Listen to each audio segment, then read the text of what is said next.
In today's video, I'll show you how to get counts of photos stored in Google Photos. Let's get started.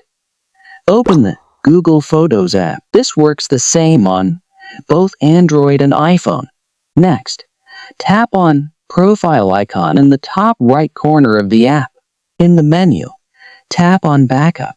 Here, you'll see the total number of photos and videos that are backed up to your Google Photos account. And that's it. If you are on Mac or PC, then go to the link given in video description. See Google account. Under the Photos section, see number of saved photos in Google Photos. That's easy for desktop users. Ensure that you have to log in with same Google account that you are looking for if you are not logged in.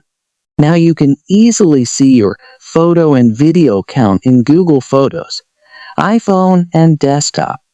If this video is helpful, don't forget to like, subscribe, and more tech tips.